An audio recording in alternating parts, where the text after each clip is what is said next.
నమస్తే అన్న, అందరికీ నమస్కారం. ప్రస్తుతం మన ఇంటికి వస్తూ ఉన్న అతిథులు ఎవరైతే ఉన్నారో వచ్చిన తర్వాత వాళ్ళ బహుమతులుగా మనం చూసుకుంటే మనకు నచ్చిన వస్తువులు కానీ లేకపోతే ఏదైనా గిఫ్ట్ షాప్కు వెళ్ళి గిఫ్ట్ తీసుకుని వచ్చి ఇస్తూ ఉంటాము. లేకపోతే బాగా డబ్బు ఉన్నవారు మనం చూసుకుంటే డబ్బు కానీ లేకపోతే బంగారాన్ని బహుమతులుగా ఇస్తూ ఉంటారు. కానీ సౌదీలోని ఒక తండ్రి చేసినది ఏదైతే ఉందో ప్రస్తుతం సౌదీ అరేబియాలో చర్చనీయ అంశంగా మారింది. వివరాల్లోకి వెళితే ఒక సౌదీ వ్యక్తి తన యొక్క 8 మంది కుమార్తెలను బహిరంగంగా తన యొక్క 8 మంది అతిథులకు బహుమతులుగా అయితే అందించడం జరిగింది. అలాగే దివానియాలో ఒక సమావేశం అయితే జరిగింది. దివానియాలో సమావేశం జరుగుతూ ఉన్నప్పుడు వ్యక్తి తన యొక్క అతిథులను సింహాలు, స్టాలిన్లు మరియు విడాకులు తీసుకున్న వారిగా అభివర్ణిస్తూ విలాసవంతమైన ప్రశంసలతో సంబోధిస్తూ ఉన్నాడు. అతను వారి యొక్క గొప్ప వంశం మరియు వారసత్వం గురించి చెప్పాడు.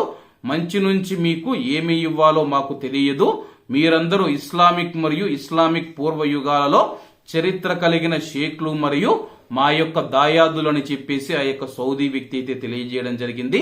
అలాగే వాళ్ళు ఆ యొక్క సమావేశంలో ముఖ్యంగా మాట్లాడడం ఏంటంటే కానీ సౌదీ వ్యక్తికి సంబంధించిన 8 మంది కుమార్తెలు ఎవరైతే ఉన్నారో 8 మంది వ్యక్తులకు నేను బహుమతిగా ఇస్తూ ఉన్నానని చెప్పేసి, అలాగే పురుషులు ఒకరిని ఒకరు అలింగనం చేసుకొని వాళ్ళైతే ముద్దులు పెట్టుకుంటారు కదా, ఆ యొక్క ముద్దులు పెట్టుకోవడంతో అయితే ఈ యొక్క పెళ్లి తతంగం బహుమతుల తతంగం ముగిసిందని చెప్పేసి ప్రస్తుతం దీనికి సంబంధించి సౌదీ సోషల్ మీడియాలో పెద్ద దుమారం రేగుతూ ఉంది.